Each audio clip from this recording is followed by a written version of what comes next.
Welcome to Home Gym History. My name is Rob, and this is Jake LeMaster. Welcome, Jake. Hey Rob, how you doing?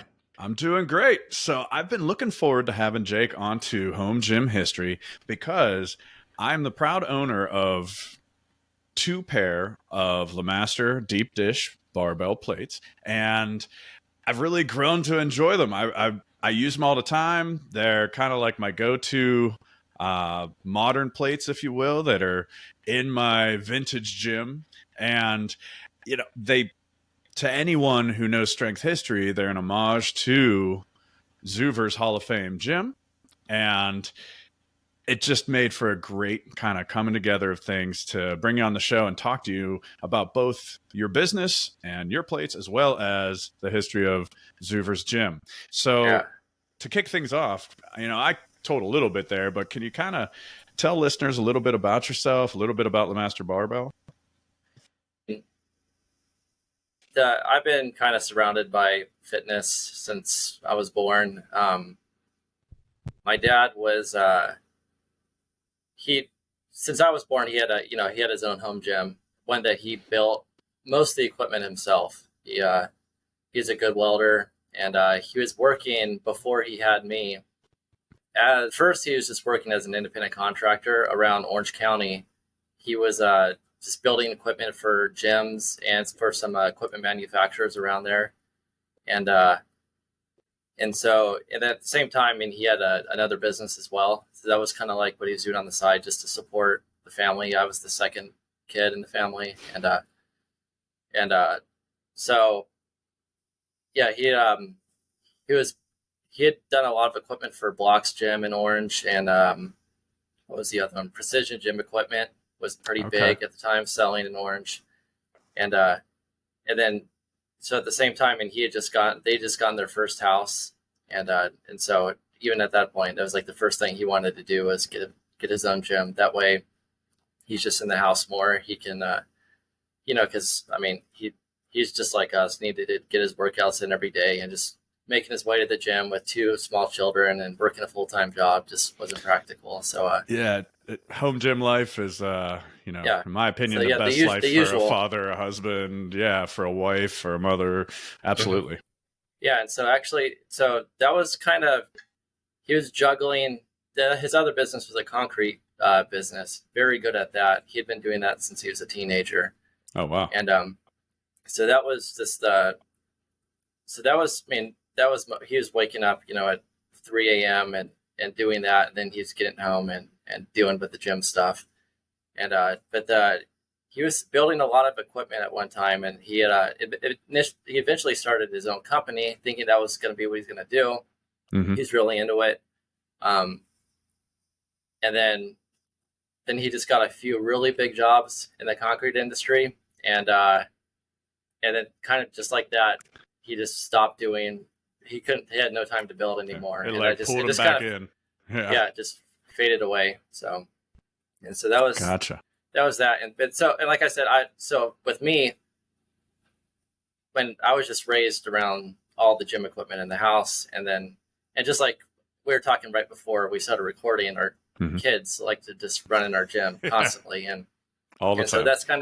that's how my older brother and then my younger brother were at the time. We just always involved with my dad in the gym, and that's just kind of our memories growing up was playing Nintendo while in the gym because we had a Nintendo set up in there, and then That's very cool. he had his his CD player and everything. So we're in there playing, Dylan and Beatles and everything. That's just what we grew up on. And but at the same time, we, in between that, walk over and start doing something, think that we're working out. But next thing you know, we're 10 years old and we kind of know our way around the gym, know the equipment, know what we're doing, and then so yeah, and so that was basically my life as a kid. And then eventually I got into middle school and high school, and you get involved with friends and football and everything. And so then I started working out in the commercial gyms with them. And then in high school, doing a bodybuilding contest within my high school. And then eventually did a teen Georgia contest bodybuilding. Oh, wow. Yeah. And so I was pretty into it for a while, but that was the last show I did. Okay. And yeah, so I mean, it's just the gym. It's kind of never left some It's part of my been life. in Yeah, one yeah, way or another part of your yeah. life, it sounds like. Obviously the obsessed at sometimes more than others. Sometimes it's Yeah. just kind of one of those daily things you just did, but other times you and your friends are just totally obsessed. And then at the same time, just always had a kid like at school who's like wanted to start working out for the first time. So I, Yeah. start personal training them. Just hey, come over, we could work out at in my gym. Yeah. That we do that for 2 weeks and then they bail out. And actually, probably dozens and dozens of kids over my life, only 2 ever stuck with it. Which is that's funny. just crazy. It's hard for people to stick with that habit. It is. And I mean, even as an adult, as soon as someone starts talking about lifting or the gym or anything like that, my ears perk up because I know so few people in my everyday life that are into working out and into training. So as soon as I meet someone, my wife knows. She's like, all right, well, she knows I'm going to be deep in conversation for the next hour with whoever it is because I finally found that like kindred soul. But so yeah, I can totally get that even as an adult. There's just, people come and go, but sometimes people get obsessed, and it sounds like, that obsession for you started to rise again. And that's what takes us to these. So I've got one right here, one of my plates. So viewers, if you haven't seen, there's the LeMaster. And, how do we get up to this point? Like where you're starting your own LeMaster barbell, So I guess there's still a lot of time between, college and when that started. I going into college and just in between classes and everything, I kind of what we do now, going online and just looking at pictures of iron and stuff. At the time, though, in college, I was still in the mid 2000s. It was bodybuilding. A lot of people were into bodybuilding. Yeah. It was coming right off the Mass Monsters and Jay and Ronnie Coleman were still at the top. Yeah, absolutely. So it's huge. Yeah, then Phil was coming in after Jay, and so very obsessed with that. I mean, just every issue of Flex I had to have, and so just always just had a magazine nearby, and then online, just going through the different message boards, and then there's one old message board that's unfortunately not around anymore, but really cool. I think it was called the Iron Age forums. Mm-hmm. And it was mostly just guys who grew up with it, older guys. And so they still had the fixation with Arnold and everybody in that golden age. So, and I mean, I saw Pumping Iron for the first time early 2000s, and then I got that fixation as well, and I understood it. So at the same time, while really enjoying the modern bodybuilding and having my favorites and watching every Olympia, at the same time I was always just kind of filling up my folders on my computer with pictures of Arnold, and I still have those folders. I mean, hundreds and hundreds of pictures, and I have them named by the pose that he's in or like what he's doing. I was obsessed with people's backs, so a lot of old bodybuilders' backs. That's kind of like my thing. I always judge somebody based on their back. It's awe-striking. Yeah, and so it's especially when they do that lat flare. I mean, that's like an awe-striking thing because it's not what you see in everyday life. So it's like this, otherworldly kind of pose. But I mean, any idea if Arnold has ever gotten a pair of your plates or some LeMasters in his? Not that I know of. I don't think so. That would be pretty cool to bring things full circle and get a pair in his hands. Awesome. That'd be awesome. Yeah. So, who knows? I'm gonna have to push for that someday. Yeah, stranger things have happened. He might enjoy them. He worked out at Zuver's, so I mean, not as a regular, but he had been there. So it's possible. With Shaw getting his vintage iron bug going. I mean, who knows? He might pick up a pair, and it might, eventually spread to him. I have 2 podcasts now, and on my other podcast, Lift History, basically we alternate weeks. Like every other Wednesday, Home Gym History comes out, and on the off Wednesday, I put out Lift History. I had Golden Era bookworm Carlos come on, who was the archival researcher for the Arnold documentary, Uh-huh. and he talked through just his obsession with golden era bodybuilding, but also with Arnold. And, you know, it kind of reminds me your story of like just kind of going down that wormhole and kind of getting obsessed with the history of strength and Yeah. bodybuilding, and Arnold captivating you reminds me of him. So then now you've got this lifetime of kind of being around gyms thanks to your father and thanks to, like, you know, getting into bodybuilding, and now you're kind of curious about the history of things. So Yeah. then So when so does I'm the on introduction to yeah. Zuvers come?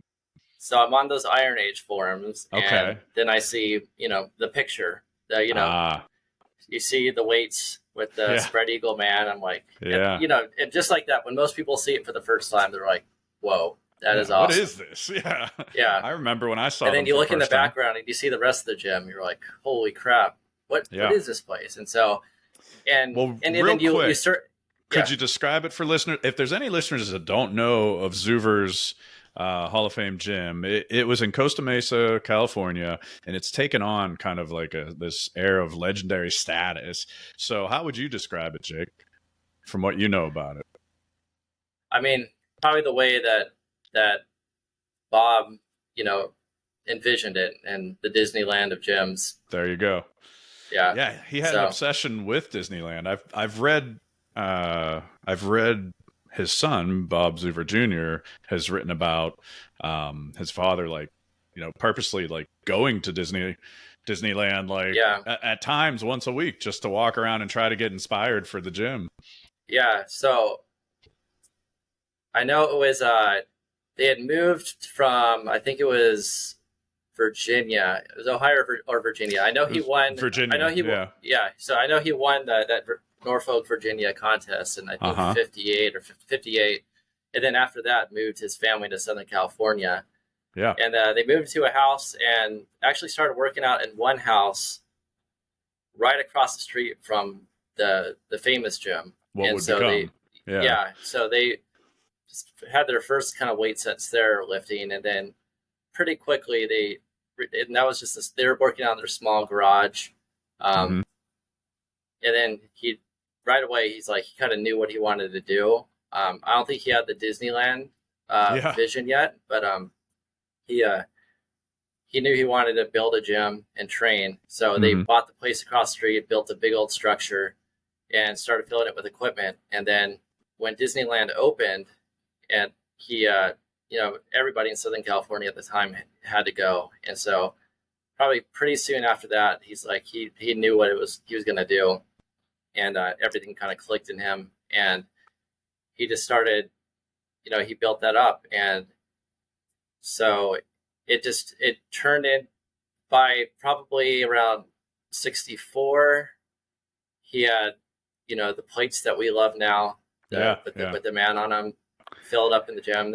And those And then all of those the, were and then, just the like normal plates in his gym that people would work yeah, out with. And you know, that wasn't even like the main attraction of the gym. The gym was like a circus, a Disneyland of gyms, like you yeah. said. So yeah, it was more famous just for the odd lifts. People weren't going Yeah, there for the plates. That was just kind of the cherry on top. that's what Or they it had. was just Yeah, kind of, you know, it just kind of fit the whole theme, you know. totally. And so people were going there, you know, for the odd lifts. They had the, you know, out front there was the 4,000-pound door with the Yeah, 320-pound dumbbell handle, and yeah.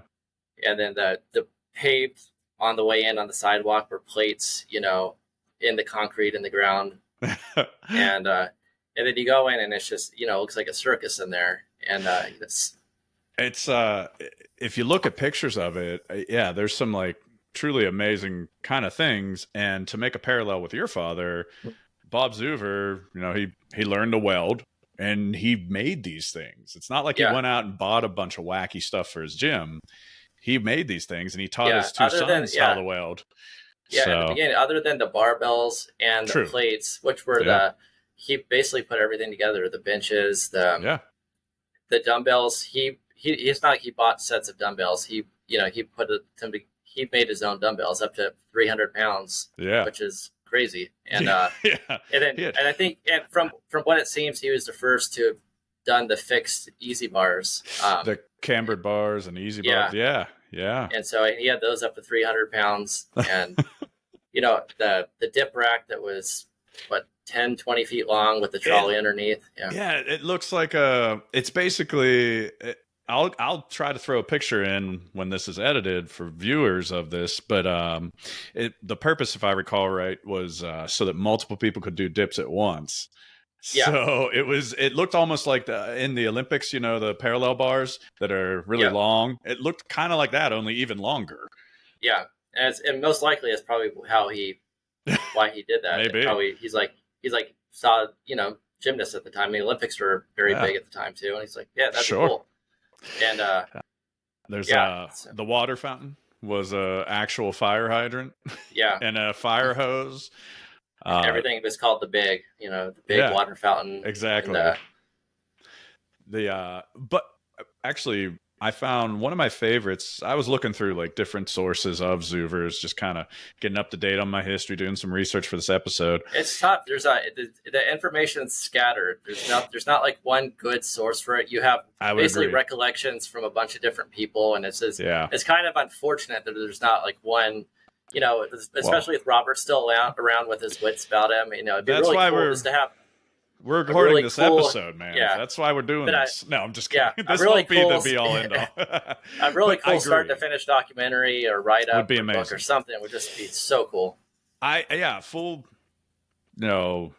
clarity. I asked Robert if he'd like to come on to the show, and he said he's bogged down with requests and things. So he was very polite. He declined very politely that he really appreciated it, but no, he couldn't come on. Nice guy, yeah. So but yeah, sure very nice. Polite. Super polite about it. I mean, I was totally understandable, but I let him know. I said, well, I'm going to have Jake on, and he had nothing but great things to say about you.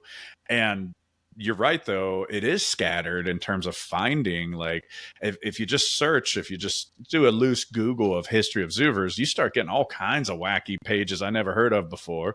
So trying to drill down into, like, what's credible, what's what, I start looking for names that I know would be credible, like Dr. Ken, Richard Soren, Bill Pearl, all these people that actually lived through these things. And Richard Soren, although he'd never visited there, he had a great description that I grabbed that I'll read for listeners if you'd indulge me for a second here, Jake. So this is what Richard Soren wrote describing it. The entrance sported a majestic 1.5 foot thick cast stone door with a 300-pound dumbbell handle, which you mentioned, Jake. It was cast in a frame in an area directly in front of the purposely massive door frame, the dumbbell. The frame and hinges were hand-cut and carefully ground out of heavy 2-inch thick steel. When finished, every man available hoisted this door up and into its final pivoting position. Magically, it fit like a door in a bank vault, requiring only a light hand's pressure to push or pull it open. So that was kind of the cool thing about the doors. It's this humongous, crazy door, 300-pound handle, but it was balanced so perfectly that it really didn't take much to open. And was it built by aliens? No, by Bob Zuver and his loyal family and following. Other items in the gym had a special flair and were chrome-plated. Paramount Company bars were eventually replaced by Zuver bars, machined on large lathes and made of tough, bend-resistant chrome vanadium steel. Apocal equipment was built like a train track, power rack drilled on 2-inch centers for its entire length. The racks were hand drilled by Robert, Bob, and the denizens of the gym, pressed into work by the boss. So that's another thing that I really enjoyed reading some of the history is how, like, it was all hands on deck. Like, if you worked out there and he had a new project, he might say, hey, Dr. guys. Ken and some guys get in there. Lived out back in a trailer. Yeah. And so, I mean, that was just kind of part of their rent. That was it. And it just, anybody else who a regular, it's like, hey, let's go, there's the story of the car accident, and there's the bent, rail on the median or whatever. So they went out there bench. And made a bench out of it, and just like that. He could, he just had that mind and that vision. He's like, immediately, just that quick car accident, and heard about the bent, rail. And it's like that. I need that. Yeah, take it to the gym. Or the carousel lat pull down. Yeah. It had a chain from an anchor. So if you imagine, like I did with Jason for Surplus Strength, I did a history of the cable pulley, and I'm kicking myself I didn't include that. So now's my chance for redemption. I'll include a picture of it. And for those listening instead of viewing, it had the chain of an anchor going up and over like what looked like a circus carousel, and that was the lat pull down machine. I So feel like that's kind of it's what wild. everybody sees for the first time in those pictures. Like that's Yeah. kind of the standout item, Yeah. like piece of equipment. Like that's But when yeah, you it's, see the plates, the Zuver plates, going from 50 and then 100, 150, mm, 200. I mean, it is awe striking. You're like, oh my gosh, look at these. And they did go up that high too. So, any plans for Lemaster to get a 100 pounder out there, a 200 pounder out there? yeah, yeah. You never know. I have I have models and patterns for other weights that I don't have out yet. So yeah, I am thinking ahead. It's just a matter of when I want to put them in production. So yeah, I've had Yeah. the kind of the yeah, I have different 45 patterned out, a 35, and Interesting. yeah, and then the big boys. And then the big boys, if they come down to it. I imagine it wouldn't be a huge market of people, but there's Right. probably a market of people that wouldn't mind it. You can Yeah. load up a deadlift bar that just sits in your gym, static, just Yeah. ready to So go. I mean that the the initial plan, like I wasn't initially planning to even sell these 45. So Uh-huh. it was in so I guess just picking up from seeing those pictures of Zubers for the first Yeah, time, please do. um, I had to start searching around just, online and, finding very little information. And I was like, I didn't know weight collecting was a thing, just like most of us don't know right before we start. And it's like, but I need one of those plates. And I heard, and then, knowing it, I was in Orange, California at the time in grad school. This is around 2010. And I was like, I just started looking around. I was like, I need one of those plates. And really within the year, like pretty soon after, I was at a flea market in like Rancho Cucamonga or Inland Empire somewhere. And it was like one of the first flea markets I'd even gone to since I'd been in California. And Oh my gosh. right there attached to the bottom of a roulette wheel Oh. was one of the plates. I was like, is this real? Is this real? And so initially man. the guy didn't want to break it apart. And I can't even and the carousel, and geez. so the roulette wheel itself cost like, he wanted like $2,500 for it. So it's like, even at that time, and it's Sure. like, I mean, I'm that in was grad still school and I'm a research assistant. I'm not making any money, so I obviously couldn't afford that. And then to put it in perspective, a pair of Zuvers in really good condition shortly after that sold for about $4,000 and made like national news. yeah, That, it was right around then too. $4,000 for these Zuvers. So $2,500 for the roulette wheel. I mean, for a single Zuver, that's still pretty pricey. Yeah, that's a tough. Yeah, that's a tough and sell. I mean, I obviously couldn't afford that either at the time. I mean, just in grad school, and so I was like, is there any way I could just take the base of this off? Like, I really like that plate, and and so they're like, no, he doesn't really want to. And then I was about to give up. I still didn't know there was that much of, like, other people wanted these, and so I was like, I can come back another time. It was at that point I didn't really care that much. I was walking away from it. I just really wanted it. It was a long drive out there. Yeah. And then right before I left, this lady, she stopped me on the way out. She's like, yeah, he'll break it apart. Just I forget the price at this point. It was like 45 or 60 bucks awesome. or something. I'm like, all right. And so that's how I got it. And it was just in rough shape too. Yeah, and so I didn't know anything about. It was about like a rust orange color. Yeah, I had glue all over it, just because I had that. It's just a complete mess. And so I'm looking at the pictures of Zuver's gem and seeing these really cool, black and gold painted plates, and so I was like, I want mine to look like that so badly, and so I saw there was a thread about Zuver. This was like pretty much the only information online about Zubers at the point, was this thread on Dave Draper's site. I was just going to say, that's 2012. My introduction to you was on bodybuilding.com's iron forums, vintage forums. Before you had Lemaster, I knew of you as the guy who found Zuver on a roulette wheel. Oh, yeah. And because I'm just into vintage weights, and that's a story you don't hear every day. So when I got into vintage weights, one of the only like really great sources, this was, I don't know, several years ago now, was bodybuilding.com's forum, which is still up there. So if you're getting into vintage weights, folks, you can do what I did. I just drilled into those forums and I read back and back and back and back. So I'd go into York one and I just read every single thing that was posted. And I went into other ones and read every single thing that was posted. And sometimes it'd just be page after page of people, whatever, chatting. But then a lot of times it was just really good information and cool stories like yours. So then it stood out to me. And then fast forward, Dave Draper, 2012, his website, you posted up pictures like, "Hey, what's this paint? How do I do this?" I'm like, I saw like it was a pair of eBay plates that were, newly repainted. I'm like, I want mine to look like this. Does anybody know like what colors these were? Like, even at the time, I was like, I think maybe all I have to do is spray paint mine and it'll look like that. Like, I'll have to clean it up a little bit. And so I posted that, and then shortly after, I think I got an email from Dave Draper's wife, and amazing. She's like, Robert Zuver saw your post, and he said to email him, and so I emailed him, and we started a correspondence after that went on for a while. That's so cool. And he taught me the way, and so I mean, at this point, like, I probably could have salvaged that plate. Knowing what I know now, I kind of know what you know about how to restore plates. Sure. I probably could have gotten a lot out of that plate, but I think it was almost worth it at this point, just to kind of doing that, posting that there, kind of just got me really into got me to know Robert. It introduced me to the ironhistory.com forums. Yeah. Which is really what got me into collecting. That's what started the actual collecting was that forum. That's kind of what led to everything else. So it was kind of worth it just to to strip that plate bare and repaint it, and so.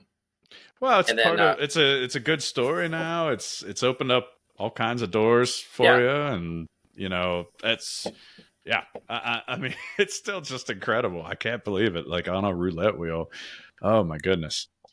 Hey, and you then, never know. Yeah, and then fast forward a few years, I'm working, and I meet my wife at work. It's in the finance industry, and we get married, and then we eventually get our first house in 2016.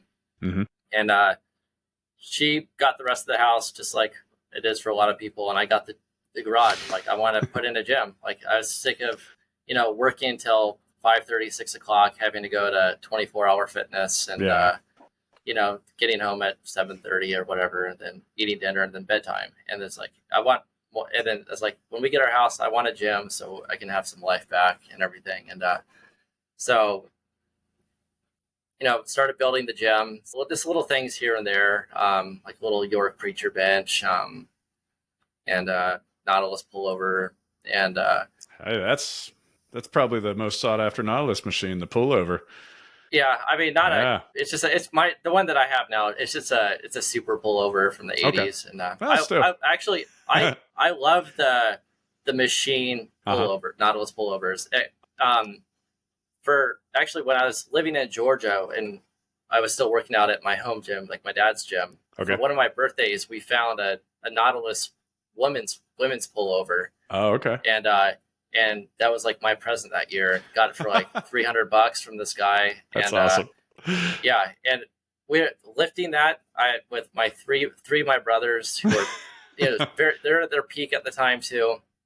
With my dad getting that from the truck to the basement, messed up my dad's back so bad that he still hasn't recovered till this day. He's still talking about that Nautilus pullover machine. Yeah, it was the heaviest thing, even now, the heaviest thing I've ever lifted, and that was 4 of us. And there's actually an Instagram. I don't remember the exact handle, but there's actually an Instagram account dedicated to Nautilus pullover machines. Like, this guy, that's all it is he posts pictures of Nautilus pullover machines. So hey, some people love them. Yeah, not your dad. Yeah, so I guess that tangent was just to say I love the newer like those. It was the Nautilus women's pullover, and that was my favorite. It was like, we're kind of snug, and I just felt it better than the wider plate loaded one. And so I'm starting to build my gym, and then I'm at work still, and just sitting there all day looking at spreadsheets, and I'm just kind of like just imagining what I'm going to do with my gym. And I was like, and I just kept seeing, a plate in my head that I wanted for my gym.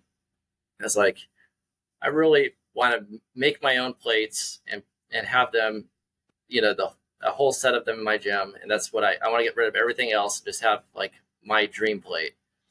And I had kind of a faint, image of it in my head. And so I'm like just sitting there drawing on a piece of paper on my desk. And it's like the first thing that actually ever went into my head was, I think it'd be really cool if the spokes on the plate were a barbell. And so that's just kind of just drew a picture of a plate with a barbell. And the first thing I did was just a globe. I was like, it just felt better.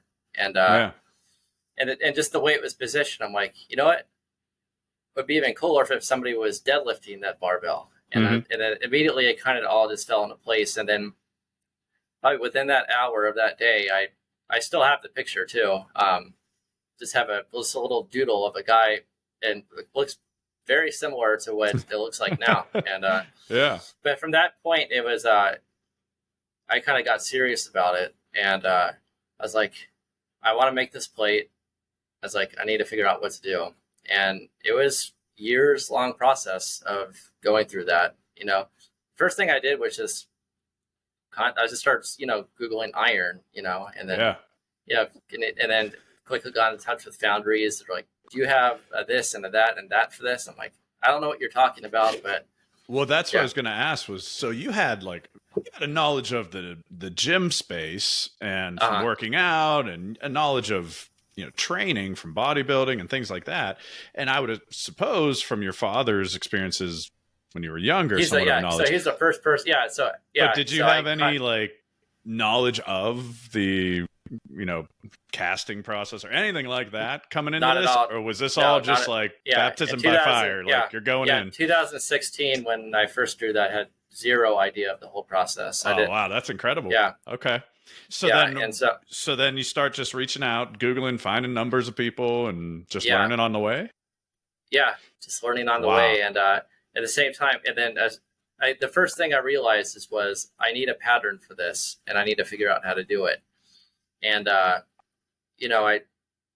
start trying to just find companies that make patterns, and most people had no idea what I was talking about. These machining companies are like, a what for a what, and I was like, I'm not. So I just realized I just got to take on a lot of this on my own, and so I started figuring out how to model, and it's like, because people kept saying they need a certain file, in order to make a pattern, like a computer file. Okay. Like a CAD type file. Gotcha. And I was like, and I knew based on what I wanted, it was going to be really tough to try to tell somebody exactly what I wanted. It had to be a lot of trial and error, like kind of adjusting things so it was exactly what I wanted. So it was really over the next kind of 2 years, I just was in my spare time just learning how to build these things. And just learning the software itself just took the longest time. It's like just making one adjustment on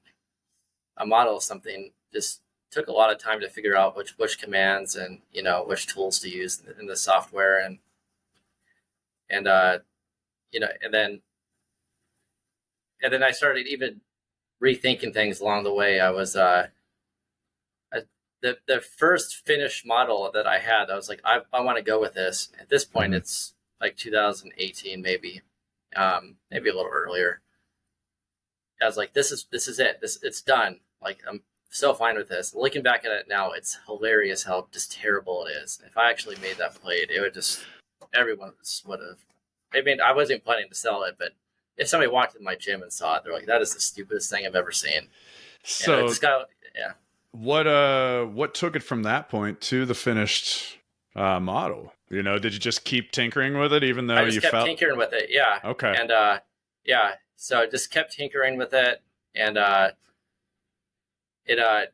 and then it started really changing, because the more I tinkered with it, the more I started seeing, well, maybe it'd be cooler if I did this. At one point, I was like, it'd be really cool if it were it were like a Greek god, or like Heracles or something. And so I eventually modeled a Heracles deadlifting, and I was like, and then That's he had awesome. the full beard and everything. I'm like, that Oh, looks wow. too realistic and too kind of awkward. And then Oh, I was I like, love it. so I kind of, that took forever to even do. And I was like, all right, I got to take a couple steps back. And Yeah. and then eventually it evolved into like going toward the Zuverman look. It's like, Well, it made. I was going to ask you if you had any like alternate takes before you got to this point. So that answers that. You almost went with a Heracles with a bearded, Greek god. Interesting. And then, so I do have some specific questions here. So his face, it reminds me of the Oscars. It reminds me of the Academy Awards. Anyone ever tell you that before? Never heard that till now. Okay. Well, maybe it's just me. I don't know. So listeners, if you have, some LeMaster plates, you can drop a comment and let us know. Like, am I crazy, or do you also think it looks like the Oscars? I'll have to look at that after this. To be fair, it looks like the Oscar like really hit the gym, but just his face. And then, I mean, by far, number one thing when I post these that people comment on would be the placement of the hole, the center hole, and then when you put a barbell through it. 100% never crossed my mind whatsoever until I saw the first comment. Until I saw the first comment about it, I was like, oh man, I hope, is this what everybody's gonna be fixated on? So that wasn't intentional, because that was not at all. I have to ask. It was the only thing. Like, just because when I put it together, it's like it was the only thing that made sense based on the way that the bar had to be, across the center, the diameter of it. And to hold it, like, because there's no other way, because he can't be down anymore. With I see what you mean arms. Here. Yeah. It's hard for me to get it on camera, really, but I see what you mean. That with straight arms, in order to be deadlifting, there has to be across that spot. So there's really no other thing I could have done. But it at first it kind of, I was like, so everybody was talking about that. I was like, I hope it's supposed to look cool, like like Zuver. So like it's like, so. But I eventually found it amusing. Your stomach sank a little bit when that realization came, but it looks like it hasn't hampered it, because now you're going on to your second generation, if you will. Yeah. There's been various, I would say slight changes. I mean, they're still inherently LeMaster plates. So that first generation was basically I have both. Yeah. Yeah, that first generation was basically my final version. Like it took a long time to get to that point, and I was very happy with it. I did want that round edge at first, but I just could not figure out how to model it. There's just so much weight on the plate, with the man and the globe barbell, that it was just tough. It was just tough to move weight around in order to get the thickness of the plate, because the way you have to get the round edge is you have to have a double-sided pattern. And so they're you cast these into two different green sand boxes, and then it's put together. And I can see on the edge.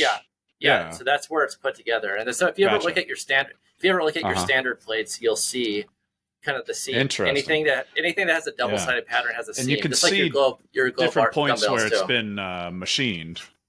From some spillover that's been a little bit machined, and you can see that. But I mean, it's smooth and feels great. I love the curved edge on the second generation, the current ones.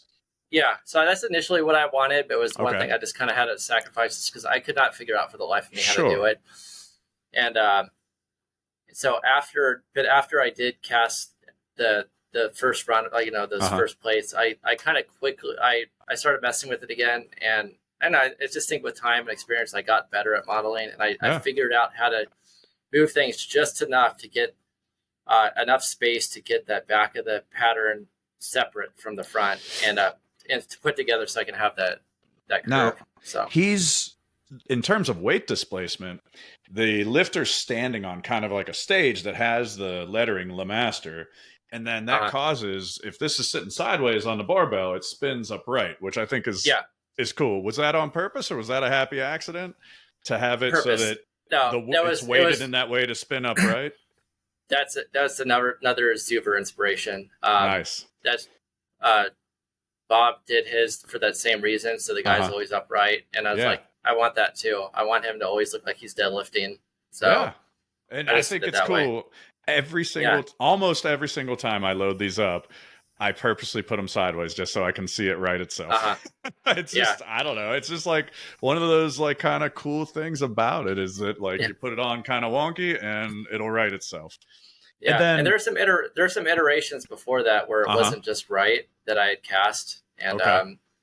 and it wasn't spinning the way I wanted to. And so it just working with foundries and, Uh-huh. making my patterns, just that process of getting from the very first one I cast to that first generation plate was a good year or so. I mean, these things take a long time. So, Yeah. yeah, it actually, that first generation plate is really the first in a series of like kind of, R&D type, Yeah. corrections. So, Well, one thing that changed too, it's a slight change. Correct me if I'm wrong, but the paint, the first generation is kind of like a matte black. This one looks a uh-huh. little glossier. Did you change the paint or am I I just did. goofy? Yeah. Okay. Yeah. I didn't, I did. I, I was just looking at more samples Uh-huh. of the powder coating, and that one just struck my eye a little bit better. And so And then, I left it just for the 45s now. So okay. for some reason, I brought them back and I loaded them with the rest of my plates. I'm like, there's a slight subtle contrast, and for Uh-huh. some reason I like it. So I'm going to keep it like that for the time being. So, Cool. And then the other two big changes going from first generation would be where they're produced. So it was Mexico. Was that correct? The first generation, yeah. and now And it's made in the yeah, United so States. yeah, so the first generation, I wanted somewhere local because it was Uh-huh. such a you know, a, a process of getting where I wanted, and I wanted to be able to not have to deal with the Yeah. shipping costs and everything. And so I was just looking for something local. And from what I knew at the time, it was a local place. It was just like 5 miles away, and Yeah. so I was just in contact with them, and sent them my pattern, and then I'd go pick up plates, and then it wasn't until pretty late on that I even learned that uh, that the foundry was part of this whole San Diego thing, where San Diego companies can set up a sister building right across the border, Yeah. and it just so they deal with their production there, and then move the stuff right back and sell it here. And there's nothing to do with imports and import fees or anything like that. It's kind of like the special San Diego County like Yeah. economy boosting program that they have. And so apparently a That's lot of wild. companies do it. Yeah. So I didn't know so anything yeah, about that, and I wasn't trying to like troll you or anything, but I commented. This is years ago at this point, but one of the uh, first interactions I had with you, you spelled that out for me. I had commented like, "Well, wait, where are these made? If they're not made in the United uh, States, where are these made?" And I was, I wasn't trying to be a jerk. I just wanted to know, and uh, as I was curious about them and wanted to buy some, and then you messaged me and explained the whole deal. You're like, technically they're made in Mexico. However, this is the situation. And you kind of broke it yeah, down, this whole San Diego County yeah. situation. And I And was like, oh, apparently, all and the right. thing is, that apparently it can, because of the way it's set up, they can Uh-huh. still be uh, labeled "Made in Labeled that USA." way. Yeah. And but I was just like, I wasn't even interested in putting "Made in USA" on my Yeah. plates, just because I just didn't have that in my look for them. Well, And so I was going to say, you've got a lot of lettering on here. You've got yeah, Olympic barbell, 45 pound. I So love yeah, lots of lettering on plates. me too. Some of my favorite plates are the Dan Lurie plates, Oh yeah. and They're up over my head right here. yeah, Yeah. and their standard dumbbells, especially Mm-hmm. their standard plates on their The dumbbells, street it's names. full of lettering. Yeah, the street names, Yeah. love that. Love it. I just I got would my have first loved to pair of put those. yeah, I would have Yeah. loved to put a street name on here, but it's just like I don't know where I'm going to be situated long term, Yeah, so it's that's like true. I don't want to do that. But Gotcha. I love that. I love the street name, the city name. Maybe you could sneak it onto 25s or something, or put on a lower plate instead of the 45s. Because actually, I hear a lot of compliments about your 25s, and I want to get a pair of them soon. But whenever I talk with people about LeMaster, one of the first things kind of knowledgeable people about your company say is, "Oh, do you see the 25s? Like, you got to check out the 25s. So the 25s, is it basically a barbell? No man, but a barbell on the 25s? Yeah. Okay. So the first thing I did was like, I knew I was going to have the man on them. I was like, I'm going to do what I initially saw in my head for the 45s. When I had mentioned when I was doodling, I just did the spokes with the globe barbell. Mm-hmm. I did that, and it was just the globes had because the 25-pound plate's smaller in diameter. It looked goofy having the actual globes on there. Okay. And so quickly after that, it's just like I kind of saw, just the Jackson type, the lead pockets. Oh, yeah. I got it. So that's kind of So that's what that is. It's that globe. It's the outline of the globe barbell looking like the lead pockets. Interesting. Of the Jackson. So that's what that is.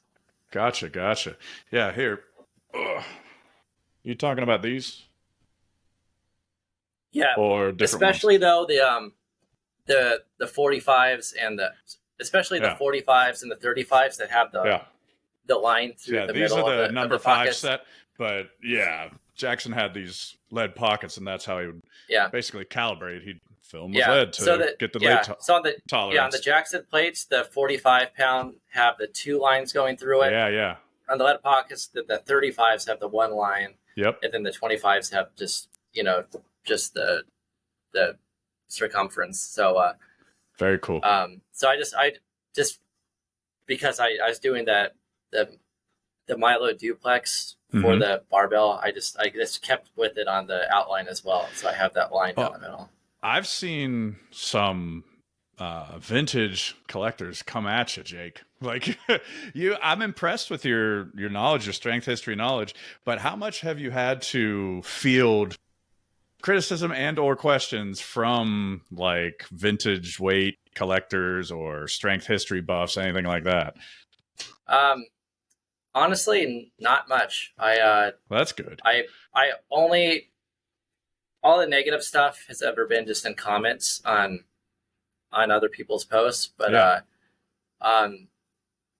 but really I get a lot of really good motivating emails and messages from people. So, and people who get the plates and tell me how much they use them and love them. So, actually, surprisingly, I think the vocal minority is what it is.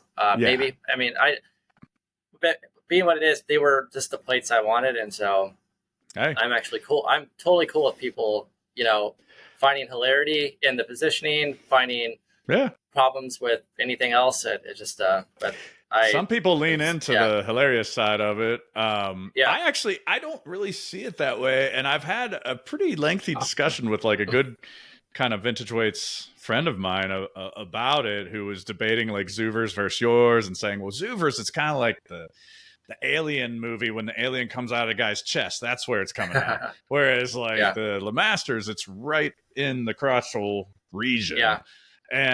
But the thing that I say, and I mean, I'll have a review video, by the way, listeners, coming out on my channel on Vintage Weights PGH on, a deeper dive basically on these. I'll get them on the bar and, kind of put them through the paces and talk through them a little more.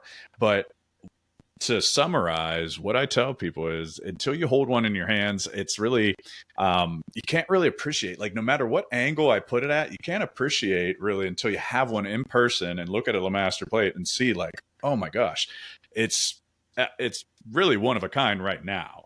I mean, I'm sure Zuvers have the same effect when you hold one of those, but right now for what's being produced in 2023, there's nothing else on the market that's like it. And that was my first impression when I took it out of the box.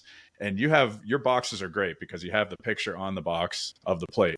So like it kind of builds that excitement. Like you get home from work and there it is on the porch. And I'm like, oh my gosh, like they're here. But then when I took it out of the box, that was my first impression, was like, oh my gosh, like I don't have anything with this much detail and this much just the different levels of it. Because I've even looked at it to the stance that I've even thought about it like, well, I don't know. The bar looks like he might be doing a hack deadlift, like behind his back. Yeah, maybe it's in front. The more you look at it, the more you look at it, it can go either way. Yeah, if you really look at it, I was like, you can kind of say, maybe it's alternate grip, maybe it's a hack deadlift, maybe it's, maybe he's shrugging. Who knows? Yeah. But Well, now, the intention though is just it's a hook grip sure. deadlift ideally. Yeah, But exactly. that's how I see it. Yeah, but just the way it is, it could be anything. I like it, man. And the other big change. So now it's made in the United States. So where are they made now? NorCal. What? Okay, Northern California, and then Yeah, the and backs now that are was also and really lathed. yeah, and really the only reason for the change in Uh huh. the foundry is because I love the other foundry. Hmm. I just needed faster turnaround Okay. and bigger production runs, and I wanted to get my pricing down, and I was able to, and before even releasing the first run, the longest process part of the process, one of the longest parts of the process was just contacting the hundreds, it seems, of different foundries everywhere, and just getting that, just getting the ones that fit what I needed to do, and so it wasn't until after that first gen that I this I think I lost you here for a second. No, I've heard You're you the whole frozen. time. If I'm frozen, I hear you. Can you hear me? Let's see. You there, Rob? Yeah, Okay, I hear I you. lost you. You were frozen there for about a minute, so I'm not Okay. sure if anything I was saying went through. You So no, where did I leave off? you came through 100% the whole time. Oh, okay, okay, I never sorry. lost Yeah. you at all. And Okay. so no, we should be fine. The way this records is separate streams, if you will. So we should be Okay. fine since you were coming through. It should be fine. Okay. So yeah, you left so, off basically that the reason you switched was more just you needed a bigger production run. It was going to bring down costs. So it sounds like it was a business decision. You enjoyed the place you were at, but it just made better business sense to switch. Yeah, and I still kind of use the other foundry right now as I'm towing because it's local. I can kind of tinker with new ideas faster because I have patterns for like collars and everything else. So I'm kind of trying to deal with that right now. Yeah, I was gonna ask. So collars, you have any other things besides plates on the horizon? Before I even released the first plates, I've had a barbell worked out that I'm obsessed with, that I love. I just cannot. I cannot find. It's just been a lot of trouble finding the right place to make them, and Gotcha. and for the right price. It's just so I'm just dealing with that, and it just in this industry, it just takes forever to do anything to get some sort of turnaround. Just communication is slow. It can be just weeks between simple emails, and then getting a sample of something could be 4 months or so at a time. So it's just like suddenly like a year passes just out of nowhere. So it's taking longer than I would like, but everything's planned out for the full set with collars and 35s and. Well, it's interesting, and I think it's cool that you're local. Even technically, the first gen made in Mexico is still local to you, that you can go and communicate. You can talk with this company, and the Northern California one, you can go and you can communicate with them fairly easily. Brandon from Basement Brandon, he made a great point one time about he was talking in broad terms, not just weight plates. The kind of disadvantage of made overseas is that when you buy something made overseas, that company's getting X amount of these things made, and if there's one little flaw or something, it's not like they can easily communicate, and it might, like you said, it might be weeks before they hear from there's enough trouble with that alone. Factory. Local, exactly. So you can imagine an overseas factory or plant or whatever foundry, and talking with them, I can only imagine what the communication issues would be if locally it's taken that long to kind of get a sample, do those things. But then the other step up, correct me if I'm wrong, it's new with this current lineup of the tolerance plus 2% weight tolerance. Is that what I'm seeing on the back here of these new ones I have? Yeah. Okay. And that's another Jackson inspiration there. So the first run, it was more, I kind of did what Kabuki was doing with theirs, where I just cast them as is and, sort out the ones that meet the tolerance that I want, sell those full price, and sell the underweight ones at a reduced price. And gotcha. And so that's what I did there. And I was like, I wanted a tighter tolerance, and I wanted fewer of the crappy plates. I wanted, so I my newer so part of what helped me even be able to model something with the double-sided pattern was I upped the initial weight. So my target weight casting these now is closer to 46. Interesting. And so when they're fully cast, you get a variance, within, usually within like a pound and a half of any plate. So, and there's really not much any foundry can do. No matter how good they are, you cast something, there's a variance, and so you can never just hit some target weight every time. You just kind of do it and hope for the best. Just depends on how it cures. And so I shot for a higher a higher initial weight, and then I wanted to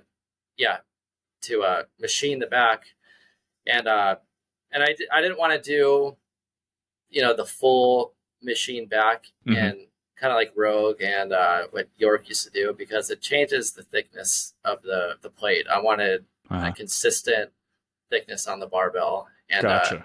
So that's what Andy did with Jackson barbells. That's why he left the thickness around the edge and in the middle, and kind of just did it as is in between, and shaved off the back. That way, the overall thickness stays the same on when you're loading it on the bar. There was a Jackson 1A set on eBay. Like, it went gargantuan. I think it sold for over $20,000. I remember that. Yeah, huge set. But the 1A set is lathed on the back. It was the Jackson, like, precision for competition set, if you will. Yeah. And the first time I saw the lathing, it threw me off. I asked one of my friends, Deep Dish Globes, on Instagram. I said, "Hey, is this lathe? Like, what am I looking at?" Because I was so used to just the fine lines of lathing, like you mentioned, like on the back of some other plates. And he was like, "Oh no, that's the way Jackson did it." So then I started digging in. It was like, going down this rabbit hole of, digging into the Jackson history. And I found out exactly what you said. That's the purpose of it. And it made total sense. It made sense to me too. I was like, I'd seen that for the longest time on his plates, and I like that. I actually I love the look of it. I think I do too. I was just showing it. Yeah. Yeah. I think it's cool. The big wide swath. Yeah. Yeah. And so the thing is, some of the weights are, when they're cast, they're still hitting the target tolerance. So I mean, a good number of them are still not lathed, so you're not going to get that every time.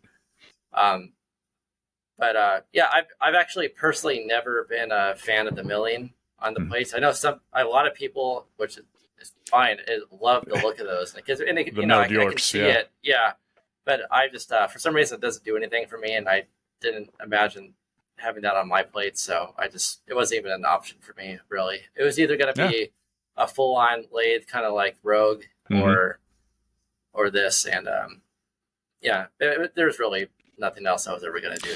So, well, to loop back to Zuver's, so you had gotten in contact with Bob Zuver Jr., the son of Bob Zuver, correct? Whenever you found the Zuver plate, and then fast forward, at what point do you chat with him about LeMaster Barbell and about these plates, anything like that? Actually, it wasn't until after I'd even cast them and until they made their way online, and I think he posted about them one time. Okay. And then I think as soon as somebody mentioned it, it clicked with him. He's like, "Oh."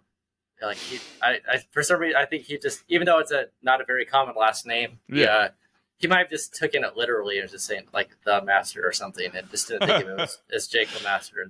And so we got the contact pretty quickly after that, and and he to be fair, cool I didn't realize that was your last name. When I connected with you, I was like, "Oh, that's your Jake." Okay, that makes sense. Yeah. That's your name. So so then you connected after he posted.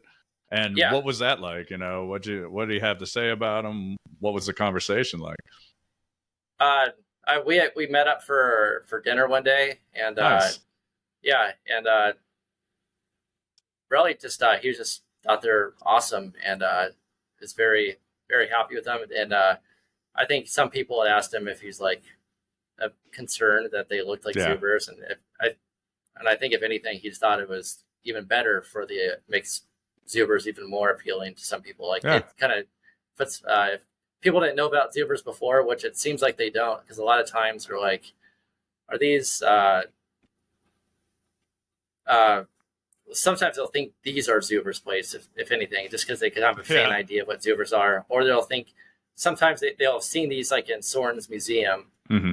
They're like, are these Soren's plates, or And so so I think if somebody were to just kind of look into it, they'll eventually discover Zubers. Maybe go down that rabbit hole and make Zubers even more popular. So I couldn't agree more with you. I was having this conversation with a friend of mine concerning like exact copies.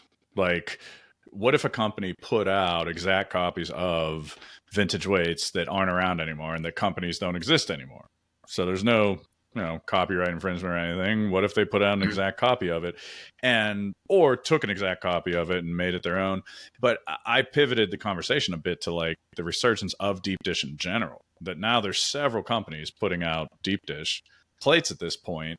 And there's been, renewed interest, in my opinion, in deep dish. And I don't think it's hurt the vintage weights community. If anything, I think it's helped to grow it a little bit. It's made people more curious. It's crazy how much it's grown in the last few years. It was such a small niche thing up until COVID, and then around COVID is when the first newer deep dishes started being released. And then I think that's a big reason why, other than people just wanting to build home gyms. I think obviously that had a lot to do with it during COVID. But I think another part of it was just the interest based on the bigger companies actually putting out their plates. And and you've seen other companies get a little more stylish with it. Rogue went from just a pretty plain deep dish to now created quite a fervor with the Arnold deep dish plates that they put out. But I'll say it right out of the gate that the Arnold plates are cool, but the detail just pales in comparison to your plates, man. And I'm not just trying to kiss your butt and blow rainbows your way, because they're sitting here on my podcast. I'm just being real that anyone who looks at them one to another, the detail on your plates is just amazing. It's three-dimensional, quite literally. So yeah, but I think that kind of shows again this larger company putting out something a little more, aesthetic and kind of cool, and with a little bit of history in it, with it being Arnold's silhouette. Boom! It was crazy when those things came out. People went berserk. There was like a rumor that there was only 500 of them. It was like people went nuts. So I think there will be more companies in the future coming out with plates that are a little more stylistic and that have aesthetically something on them that are deep dish. And when you have a deep dish plate, you have arguably more room to do that. What do you think, of that? Is it a case of, I'm going to mess up the phrase, rising tides, all ships kind of deal? All the Massonomics fans can roast me for screwing up the phrase, but is it a case of helping out everyone, or is it going to, pose a negative kind of competition to you to have other companies with kind of aesthetically interesting plates? How do you feel about that? I don't feel myself as being in competition with a lot of these people yet. I'm just kind of doing my own thing, and it'll just go where it goes for me. I think just the more, I think only good things can come out of people getting creative. I'm interested in seeing what other people can do. So I don't know. I'm just not sure if it's actually even going to go that way. I can see that it could, but I don't know. I don't know if any of these big companies have that much of an interest in doing something different or not. Yeah. And then I've got to say, one thing I haven't seen, and maybe I just missed it, so maybe you can enlighten me. 1977, World's Strongest Man, I think it was 77, was held. Zuver's plates were involved, and then several different events. World's Strongest Man have Zuver's plates in them, like the wrist roller event had like a Zuver man going up. It was pretty cool. Have there been LeMaster plates in any competitions of any sort, whether it's powerlifting, strongman, anything else to your knowledge? Because if Oh not, I yeah, think people are missing out. no, they were. I almost forgot about this. I sponsored 2 lanes in the USS Strongman Nationals Nice. in Texas back Awesome. in May or June, and that was cool. And That's very cool. Yeah. yeah, and it ended up being one of the biggest strongman competitions actually ever, just based on competitors. So that was really cool. And That's very cool. So there's a historical connection, yeah, kind of so a big time national event with the plates. yeah, Nice. so yeah, I watched that live stream when it was going on, and yeah, that was neat. Well, it was probably interesting and just a cool feeling, I would guess, to see your plates being lifted by some of the best, and Yeah, putting them to work. That's cool. I know. Very cool. So then, to wrap things up here, Jake, you've already mentioned a couple different things that you were kind of working on, collars and maybe a barbell if you could work it out. You mentioned some different plate designs. So I was going to kind of end out with like, hey, what's on the horizon? But I think I'm going to, tweak that a little bit and just say, and ask, of all these things, if you could pick, one thing to work out, what is it? The barbell? You seem to really be passionate about that. Yeah, I want it bad. It's okay. I mean, just kind of like the way I wanted the 45s really bad, just for myself initially. Like I needed these things made. I want that barbell made. All right. I think at least with vintage collectors, I think they'll find some appeal in it. So well, it really, I mean, I'm sure there's plenty of people that buy your weight plates just because they're quality made, United States, 2% tolerance, and they're just a cool looking plate. But there's also probably people like me that really appreciate like the little fine touches of strength history that are in them, because you have, let's see, 3 different companies that are kind of inspired: the rounded edges, Zuvers, Jackson lathing on the back. I mean, you really kind of did your homework, and I appreciate the Milo Duplex as Duplex, the barbell. Yeah. Is the barbell. So 4. So yeah. And I've actually, the most surprising thing so far probably is that how most of the customers aren't collectors, from what it seems. Yeah. They're just people putting together home gyms. Well, my hope is, as they spend time with your plates and maybe even learn a little bit about them, maybe like we were talking about, maybe it'll draw them in, I'll tell you what, the vintage weights community is growing. My YouTube videos have gone from in the tens of views to the hundreds of views. Like, it's just popping off. Yeah, I don't think I still can't believe how much it's grown in the last few years. It's just, I don't think any of my videos are going viral anytime soon, but in all seriousness, I do think it is growing. I do. It's a lot more people are contacting me, asking about how to get into, collecting. Where can I find things? How do I do this? What is this? Is this worth anything? What's this thing? And so, it'll be interesting to see where it goes. And I think you're playing a big role in kind of paying respect to the strength history. So thanks so much for coming on, Jake. I really appreciate it. Yeah, thanks for having me. Well, this was produced by Garage Gym Radio, the only radio network for your home gym quality podcast. And of course, I'd be remiss if I didn't mention Home Gym Con coming up this April, the 2nd annual Home Gym Con, which, Jake, oh man, I would love to have LeMaster at Home Gym Con. So it's, have you heard about it at all, Jake? Yeah, I wanted to go last year and couldn't make it. It was just way too hard, and it's crazy that April's coming around again already, but who knows? I would love to come. That looked awesome last year. I was following all your stories and posts. Well, the main event center sold out, but there's still, for vendors, there's still some booth space available in the upstairs ballroom, basically, where I did my live podcast and where I'll do some live podcasts again at this year's Home Gym Con. Last year, I was up there and I did an episode with Matt Fitson, an episode with Matt Wenning, and I'll be doing that again with some different guests. So if you do want to come, or if you just want to come on your own without a booth, it'd be awesome to have you there. And some of the different companies and things that I met there right away, when you start talking about barbell, and I'm sure you've reached out to some of them, after we stop recording, I'm going to reach behind me and grab a couple business cards and things that I have from Home Gym Con to make sure you contacted certain companies that produce barbells, because it just shocked me the amount of products that have come out of Home Gym Con last year. There's several at this point, products that are on the market now because people met at Home Gym Con, and that's just the vendors. So listeners, if you're coming out, it's the only place you can try out equipment before you buy it. And like I said about LeMaster plates, sometimes you have to really just see something in person to appreciate the quality of it and what you're looking at. So Jake, if you can't go, I'm going to make a pledge to you right now. I will bring a pair of my LeMasters and make sure they're there. So you'll see me there, listeners, at Home Gym Con, and I'll put my LeMasters right up near the stage with me. You can check out the LeMasters, whether Jake comes or not. But Jake, I hope you can come to Home Gym Con. It'd be cool to meet you in person. Yeah, I'd love to. Yeah. And you can go to homegymcon.com, listeners, to pick up tickets and book your stay at the beautiful French Lick Resort, Indiana. Jake, it's been a pleasure.